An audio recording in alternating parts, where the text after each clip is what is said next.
اب دیکھیے جہاں تک ابن عربی کا تعلق ہے، ہمارے ہاں یہ دو اپوزٹ پولز ملتے ہیں بزرگوں میں. ایک انتہا پر ابن تیمیہ ہے رحمۃ اللہ علیہ، جن کے بارے میں نے آپ کو بتایا کہ انہوں نے اس طرح سمجھا ہے، اس طرح اترتا ہے اللہ جیسے میں یہ ممبر سے اتر رہا ہوں، یہ زیادتی ہے. لیکن بہرحال ایک فکر ہے، ایک سوچ ہے. قرآن اور حدیث کے بہت بڑے عالم تھے، بہت بڑے عالم، بہت بڑے عالم.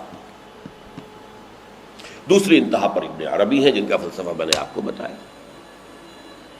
تمام صوفیاء ابن عربی کو شیخ اکبر کہتے ہیں، الشیخ الاکبر، اور صرف الشیخ کہیں گے، دی شیخ، تو اس سے مراد ابن عربی ہوگا.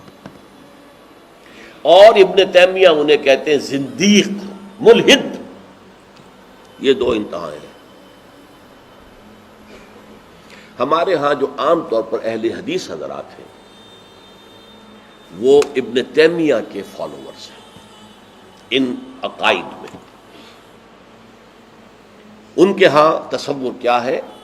اللہ تعالی ہر جگہ اگر ہے تو صفاتی اعتبار سے، ذاتی اعتبار سے نہیں.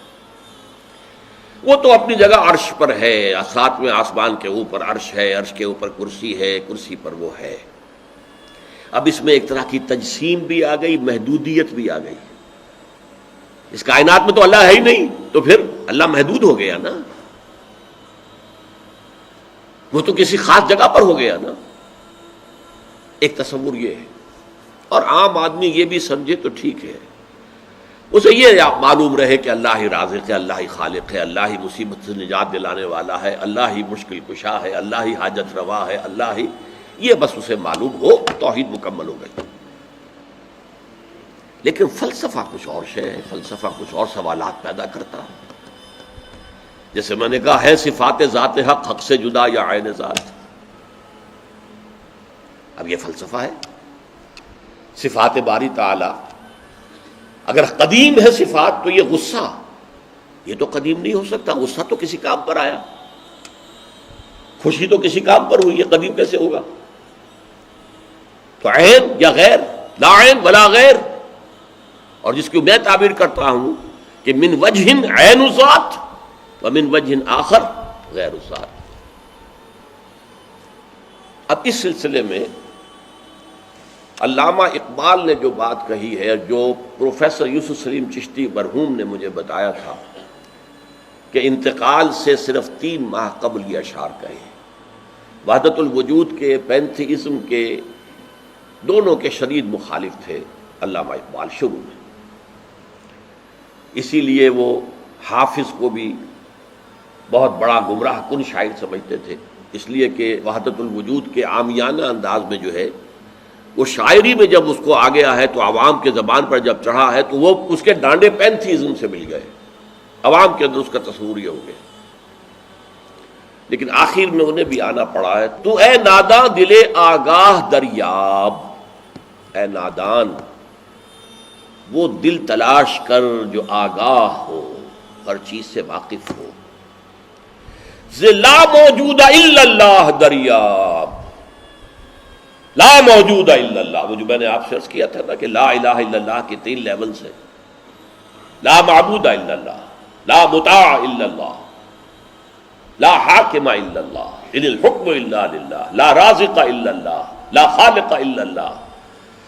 اور دوسرا لیول لا مطلوب الا اللہ، لا مقصود الا اللہ، لا محبوب الا اللہ. اور تیسرا لیول لا موجود الا اللہ. ہمارے ٹاپ کے فلسفی اور صوفیاء اس لا موجودہ الا اللہ پر پہنچے. اور 12ویں صدی کے مجدد اعظم شاہ ولی اللہ دہلوی رحمۃ اللہ علیہ، انہوں نے اس میں قول فیصل کہا کہ محی الدین ابن عربی کی وحدت الوجود اور شیخ احمد سرہندی کی وحدت الشہود میں باریک سا فرق ہے تعبیر کا، ورنہ وہ ایک ہی ہے. اور اس کو انہوں نے عنوان دیا توحید وجودی. ہندوستان میں ہمارے بڑے ٹاپ کے شاعروں میں سے تھے عبد القادر بید الفارسی کے. اس وقت تک ابھی اردو کا وجود ہی نہیں تھا، اردو تھی نہیں ہندوستان میں اس وقت. تو شیخ عبد القادر بیدل جو ہیں وہ وحدت الوجود کے بہت بڑے قائد تھے. اور ان کی عظمت کا عالم یہ ہے کہ غالب کہتا ہے طرز بے دل میں ریختہ لکھنا اسد اللہ خان قیامت ہے، کہ بے دل کے انداز میں اردو میں شاعری کرتا، اردو فارسی میں کی، اردو کو ریختہ کہتے تھے پہلے، یہ نئی زبان جو بنی تھی ریختہ، طرز بے دل میں ریختہ لکھنا اسد اللہ خان قیامت ہے۔ لیکن وہ اسد اللہ خان بھی یہ کہتے ہیں جارو بلا بیار کہ این شرک فی الوجود با گرد فرش سینہ با ایواں برابر است۔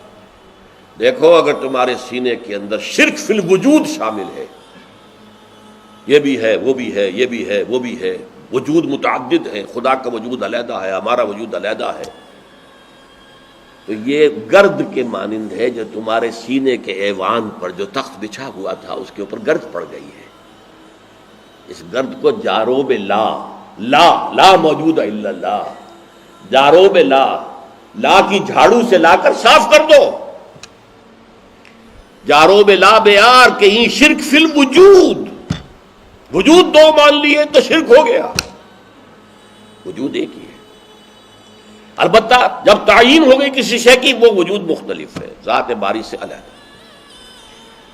بہرحال یہ مباحث ہیں اس آیت مبارکہ سے متعلق، اور میں نے آپ کے سامنے ساری بات رکھ دی۔ نہ میں کسی کا مبلغ ہوں، نہ یہ دینی مسئلہ ہے، یہ فلسفے کا مسئلہ ہے۔ اب فلسفے میں بہت سے مسائل ایسے پیدا ہو گئے، سائنس کے مسائل ہیں کہ جو کتاب و سنت یا کم سے کم حدیث کی بعض چیزوں سے ٹکراتے ہیں، اب اس میں آدمی غور کرے گا، سوچے گا۔ اسی طریقے سے یہ فلسفے کے مسائل ہیں جو ہمیشہ سے جن پر کام ہو رہا ہے، لیکن یہ دین جو ہے وہ شریعت اور طریقت کا نام ہے۔ حقیقت کو چھوڑ دو، حقیقت جو ہے بس ہے۔ تم سورج مکھی کے پھول بن جاؤ، تمہاری توجہ ہر وقت اپنی اس ذات جو جس نے تمہیں پیدا کیا ہے، حقیقت تو وہی ہے، لیکن سورج مکھی کے پھول بن جاؤ۔ لیکن اسے آپ غلط کہیں، مجھے کوئی اعتراض نہیں، لیکن یہ کہ ایک شخصیت کو میں ایسے سے واقف ہوں جو اہل حدیث بھی کٹر تھے اور صوفی بھی بڑے تھے۔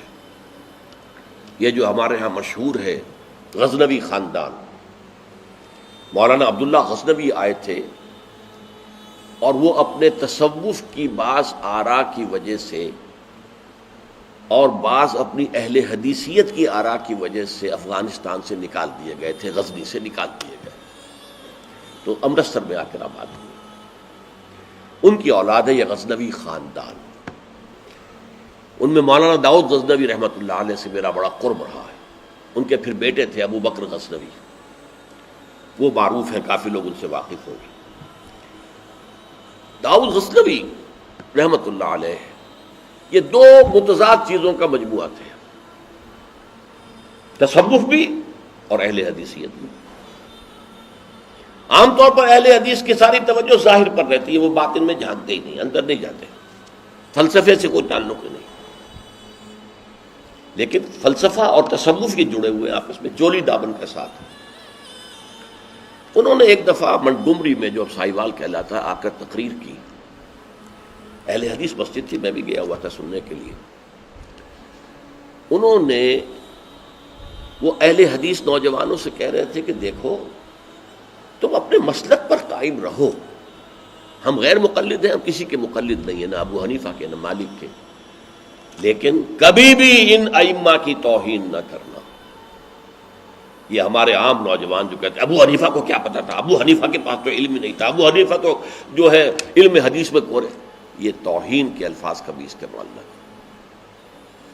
اچھا، اس واعظ کے ساتھ انہوں نے مثال دی کہ دیکھیے شیخ محی الدین ابن عربی رحمۃ اللہ علیہ کے سب سے بڑے مخالف شیخ احمد سرہندی رحمۃ اللہ علیہ تھے، دونوں کے لیے رحمۃ اللہ علیہ کہا۔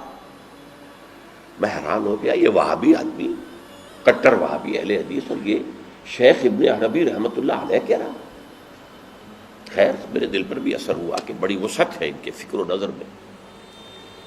میری اہلیہ کے چچا تھے، ان کے ایک بیٹے، سب سے چھوٹے بیٹے یہاں مجمع میں موجود بھی ہیں، شیخ فضل الرحمان مرحوم۔ ان کے بہت گہرے تعلقات تھے یہ جو خاندان غزنوی خاندان سے. انہوں نے شام کو کھانے پر بلایا، مجھے بھی بلا لیا، میں ان کا داماد ہی تھا نا.